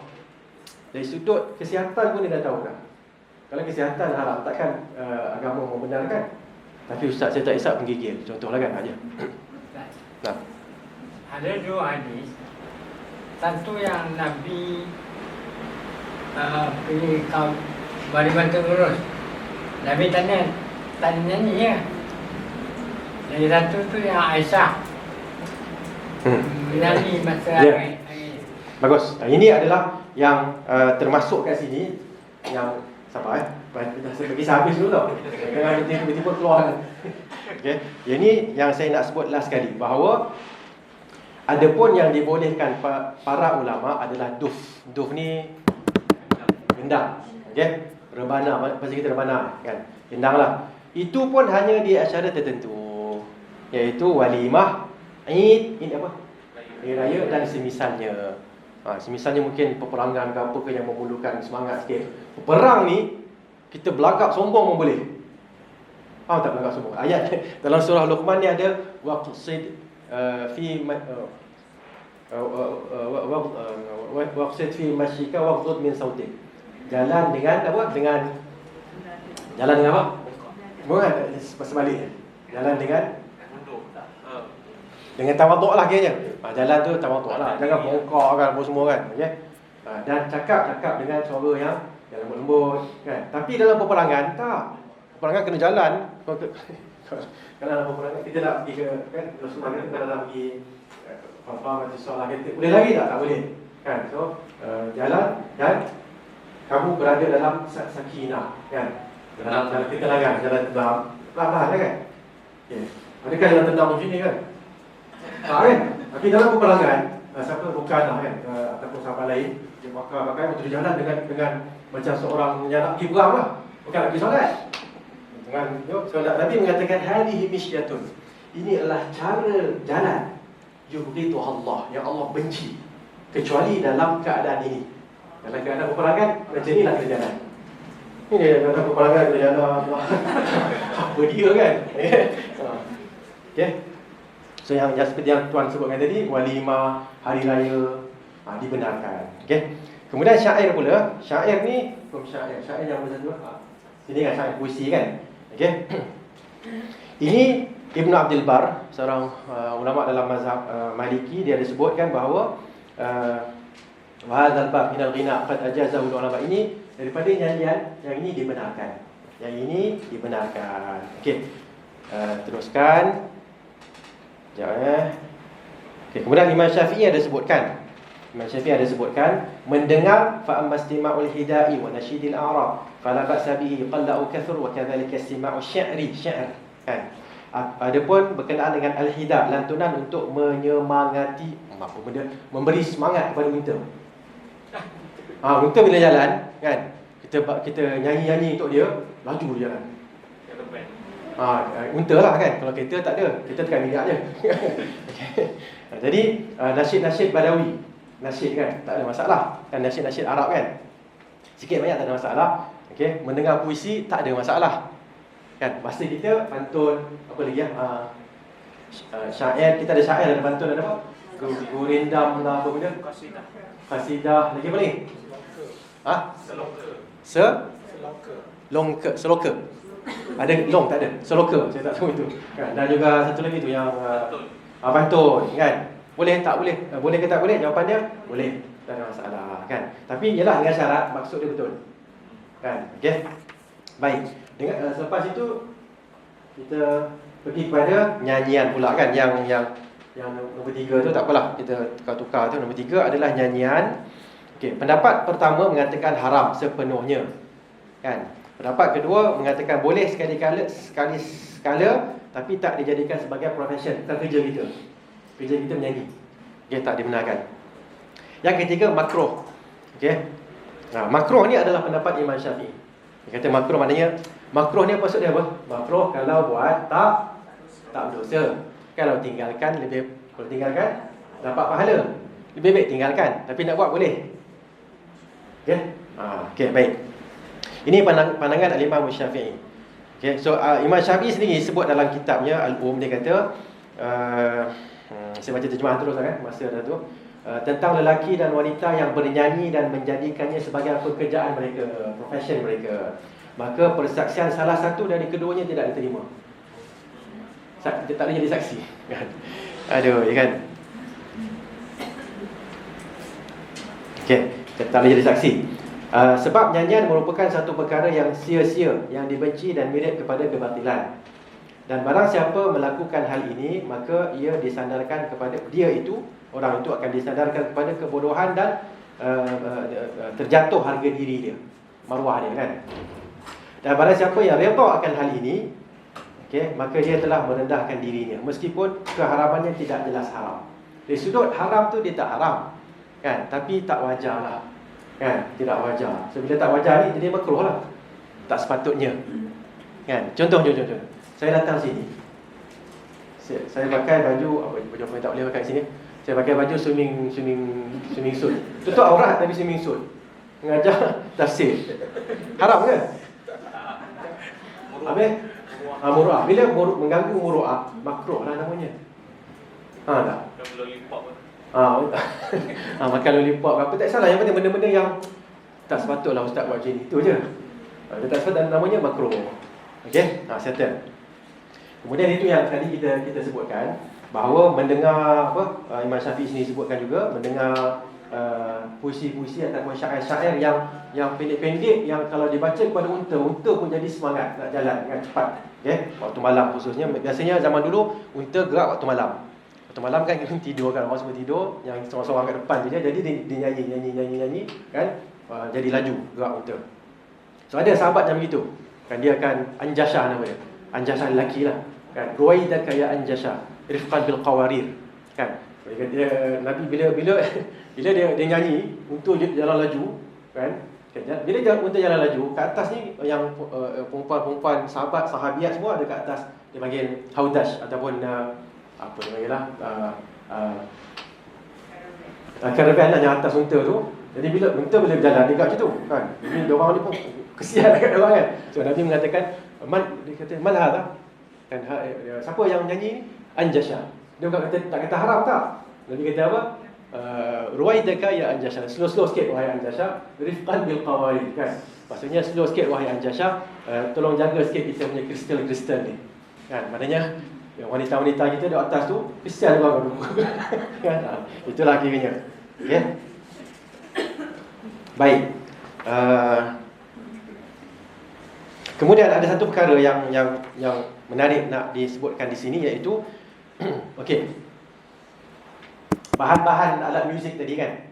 Okey, Al-Imam Syafi'i rahimahullah taala disebut apa tau? Jika al-ud, ud ni apa? Ud ni siapa tak tahu ud ni apa? Yang orang dok ketuk ataupun yang gitar.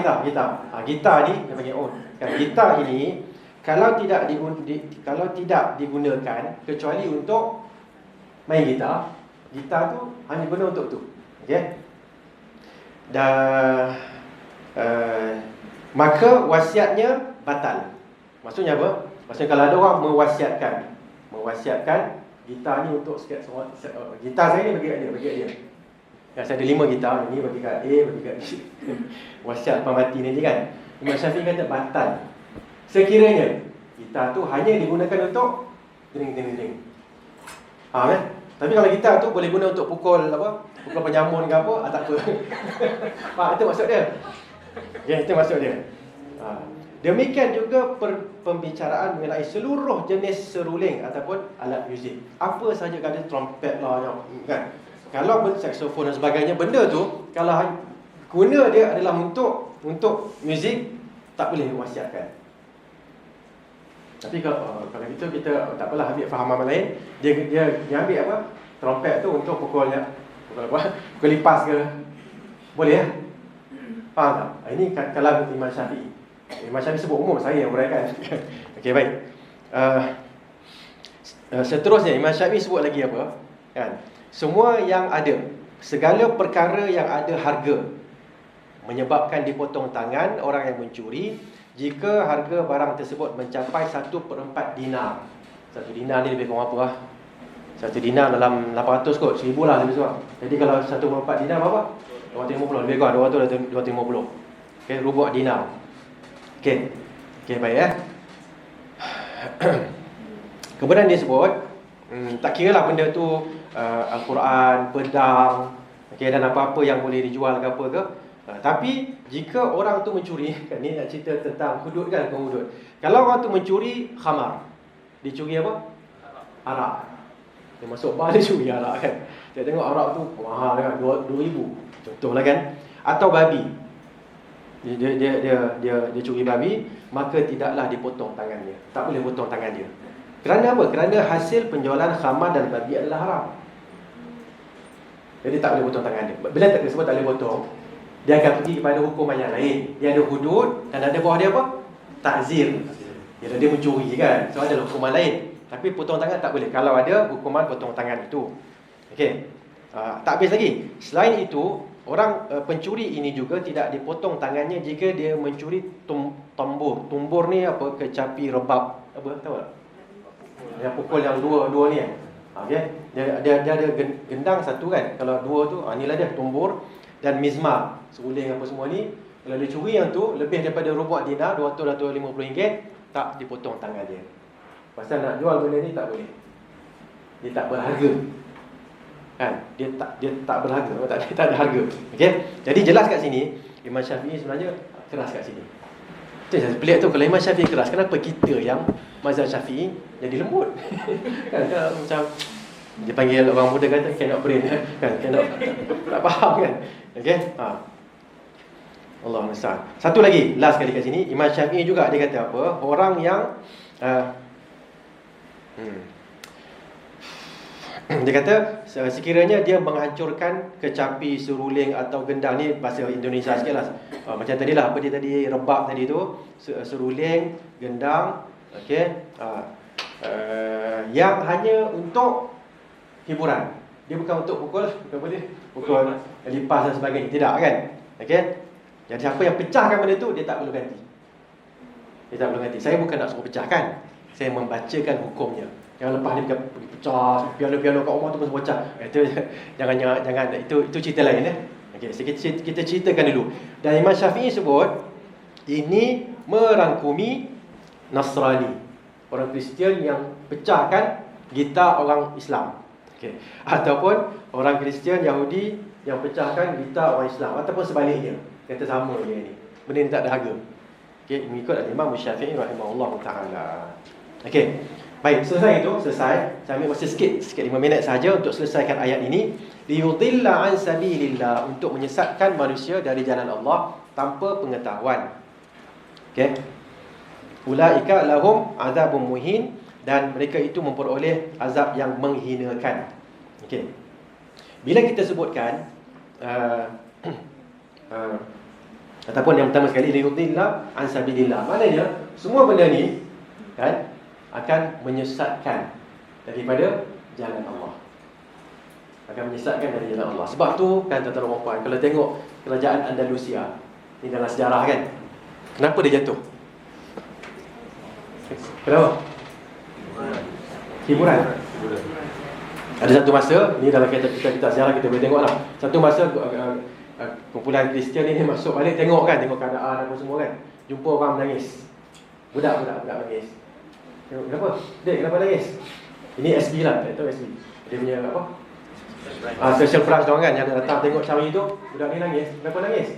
Kata saya tembak tak kena. Tembak nak panah kan, tak kena. Menangis. Dia balik, dia kata tak boleh. Kita tak boleh lawan dengan dia orang. Kita dikeluarkan kerana mereka ni hebat kan. Tengok anak dia orang macam tu lagi, tak boleh buat apa. First generation okey lagi. Tak boleh. Lama sikit, tak tahulah saya dia panggil, dia macam dia first generation yang begitu. Kira orang pertama kan. Dia generation bawah tu first generation kan. Dia second generation ataupun third generation tu kan. Dia pergi balik semula, nampak ada seorang muda ni, kenapa nangis? Kenapa kau nangis? Dia dah cuma saya tak ingat ni apa jawapan, tapi lebih kurang macam apa dia? Kekasih dia tinggalkan dia gitu. Macam itulah. Girlfriend tinggalkan dia. Terus dia balik kata, sekarang kita perang dia. Dah lemah. Dia bukan lagi menangis tu, bukan kerana nak tembak tak boleh, menangis tu nak gusti kalah, tak. Bukan untuk nak memperhebatkan, memperjaga sempadan, tak. Dia menangis kerana benda-benda yang ni lah, lahwal hadis. Nampak tak?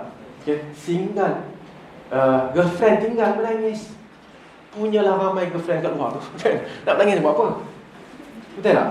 Kan? Boyfriend tinggal, tak kahwin lagi pun, nangis buat apa? Kan? Banyak lelaki lain yang soleh yang insya-Allah boleh jumpa kan. Okey, ajar benda tu pada anak-anak kita. Ini buat dia tak kena. Itu menyebabkan lemah. Bila lemah, orang boleh attack kita. Okey. Ulaika lahum azabun muhin. Okey, Allah mengancam dengan azab yang pedih. Okey, sekarang ni mereka ni kafir ke tak kafir? Asal ayat ni. Kita tengok asal ayat ni tadi.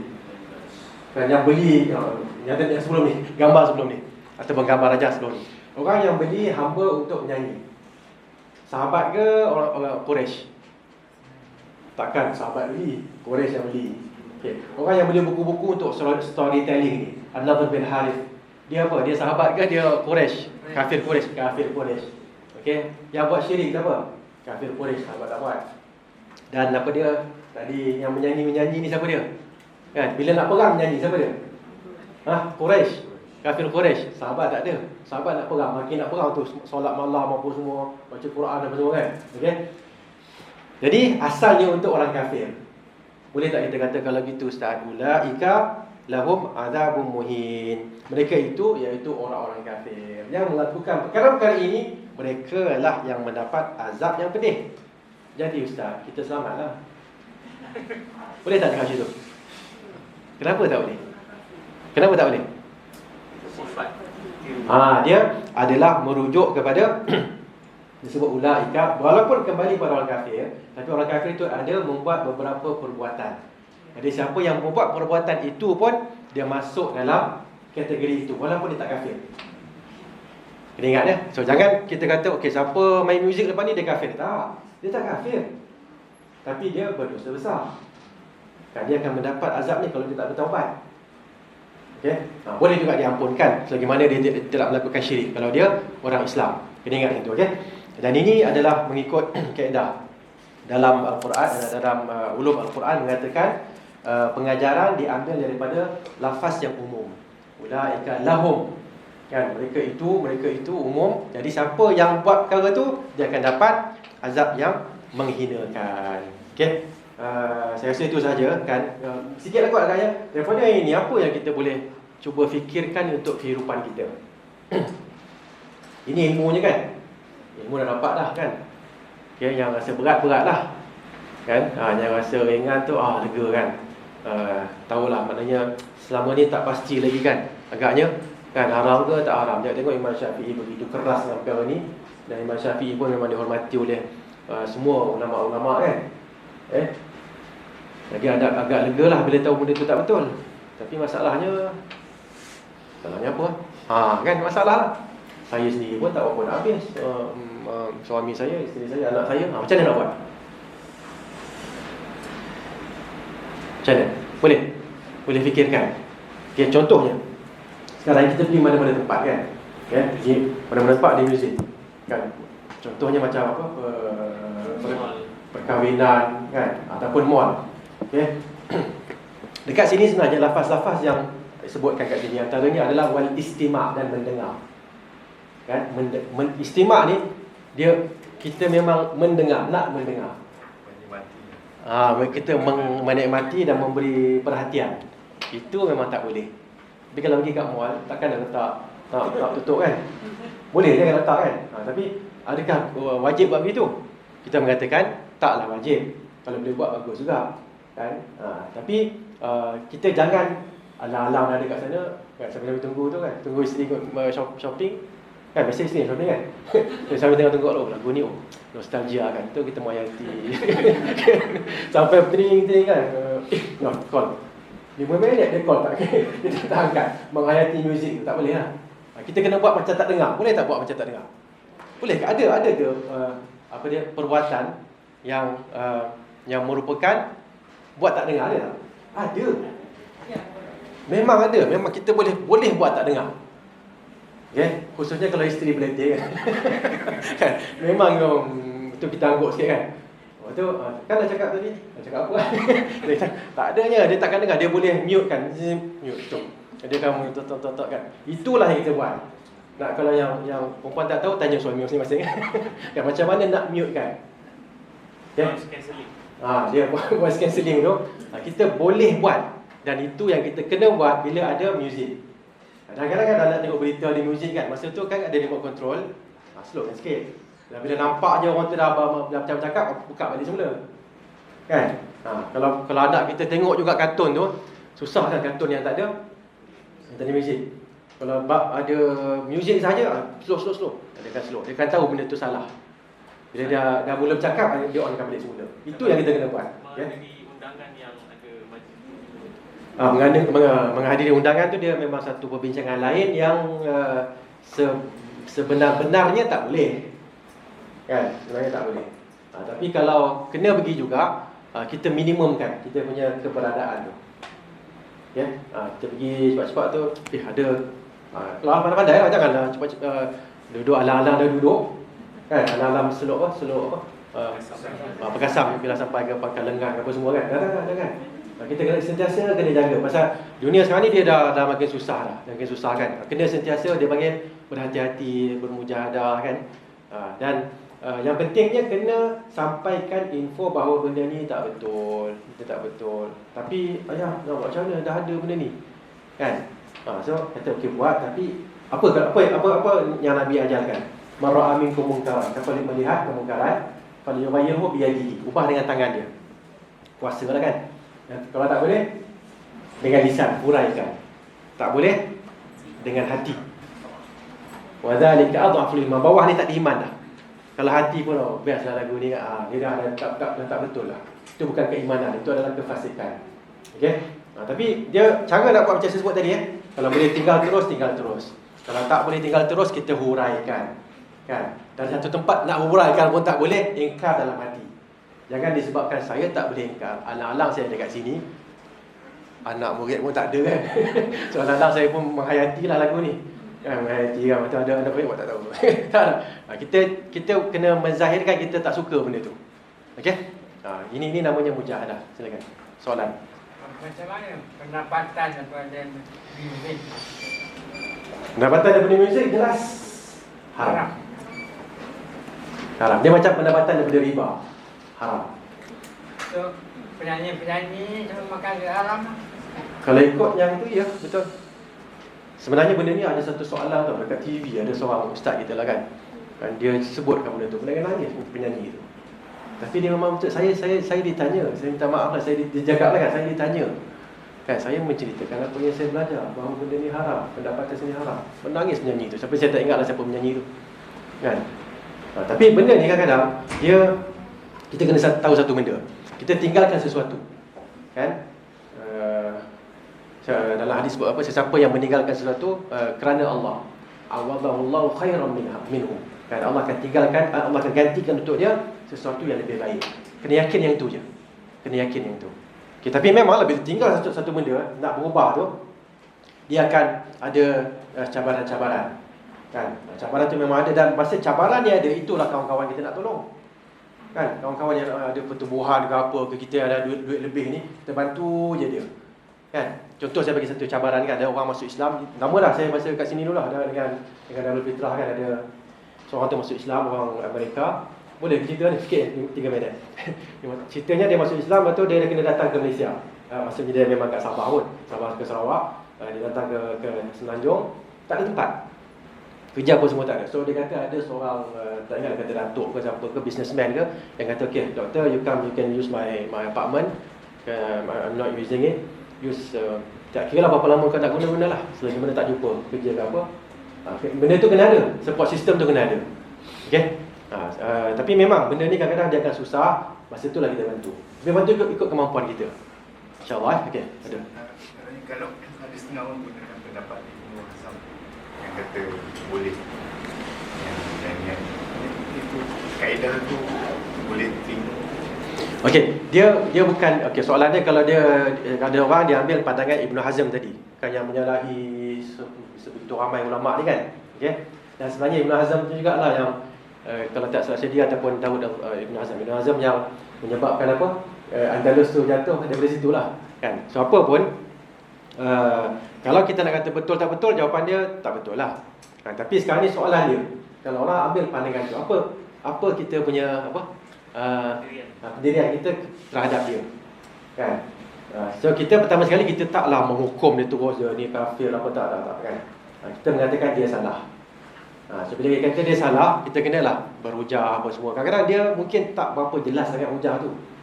Ada orang cakap kat saya kan, hadis ni mu'allaq ustaz, hadis mu'allaq dalam Bukhari tak sahih.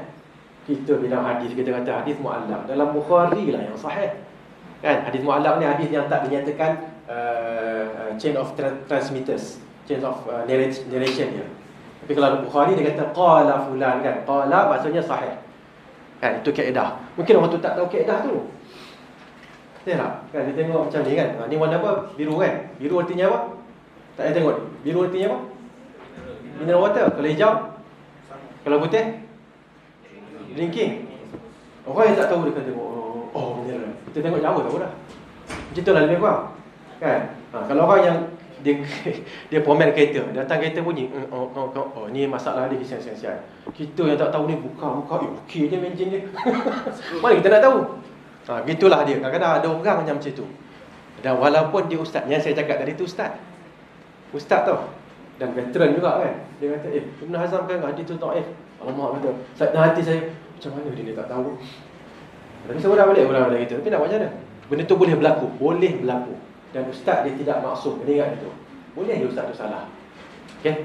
So kalau kita dah tahu, kita kena, bila kita tahu kebenaran ala hudan tadi kan, kita jangan jadi orang yang nak menekan orang yang tak tahu ataupun menzalimi orang yang tak tahu. Itu bahaya kan. Orang yang paling binasa Nabi SAW sebutkan adalah man qala halakan nas fahuwa ahlakuhum. Siapa yang mengatakan orang lain semua binasa, dia orang ni semua ke neraka kan, dialah yang paling binasa. Kena hati-hati itu. Ini masalah orang yang dapat hidayah. Kadang-kadang dia akan jadi itu. Dia dapat hidayah kan, dia akan keras untuk nak menyampaikan. Rasulullah SAW dapat hidayah kan, adakah dia keras menyampaikan? Tak. Nabi sampaikan perlahan kan. Okay. So kita cuba cara tu kan. Itu namanya hidayat. Benda yang memang susah, kita dah dapat, dah jadi senang pada kita, tapi masih susah untuk orang. Solat tu sendiri kan, masa kita kecil-kecil kita tak suka, dah tua-tua makin suka pula. Anak kita tak kecil, kau nak masuk neraka ke? Janganlah macam tu kan. Lembut sikit dengan orang kan. Kalau solat masuk syurga kan.